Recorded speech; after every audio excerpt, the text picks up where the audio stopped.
What do you do with unanswered or no prayers?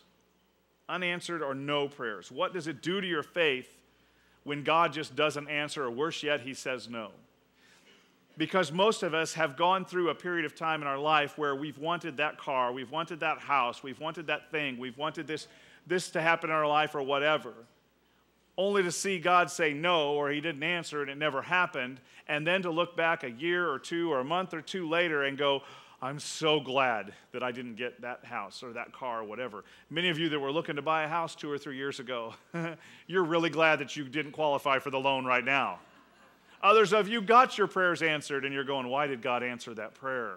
Because now your house is worth about half or a fourth of what it was 3 years ago. When God doesn't meet my expectations, here's some typical negative reactions there in your notes. Some typical negative reactions. We think, you know what?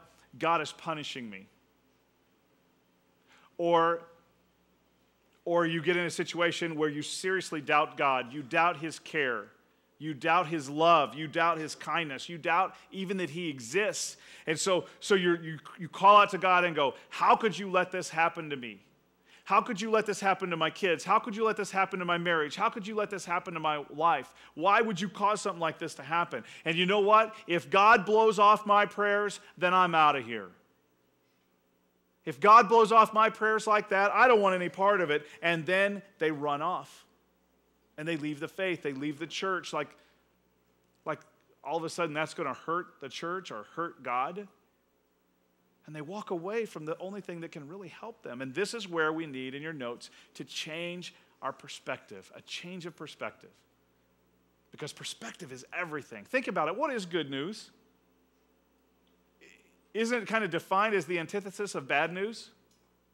If you never had any bad news, would you have good news? I know it's a tough question to ask before lunch because everybody's hungry, but it really is. Because sometimes life just gets in the way, folks. When we live in a decaying, broken world, a sinful world, sometimes life just happens, and it stinks. It's painful, and it hurts. Matthew 5:45 on the screen. He causes his sun to rise on the evil and the good, and sends rain on the righteous and the unrighteous. Imagine if everything went well for us as Christians, if everything went great all the time. Well, first of all, life would be boring, and secondly, God would just be our puppet. He would just be something we use to get what we want, to get blessings or whatever. But sometimes we get in situations where we perceive God as silent, where we perceive God as blowing us off. And we say, God, are you there? God, why don't you speak? God, why don't you fix this? God, why don't you come down and help in some way? And that's when we ask the proverbial question, why does bad things happen to good people? And for those of us who have been in the church a long time, why do good things happen to bad people? It's probably just as valid of question.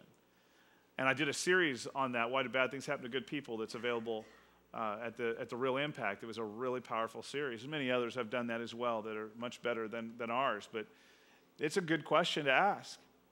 And we need to wrestle that down to the ground. Here's the thing. We expect God to show up in our prayers, don't we? I mean, if we're honest, don't be all churchy and righteous on me, okay? Let's be real and be more impact. We expect God to show up in our prayers. Otherwise, why would we even pray? Now, we don't say that he has to say yes to everything, but we expect him to show up. And when he doesn't, we usually react negatively. But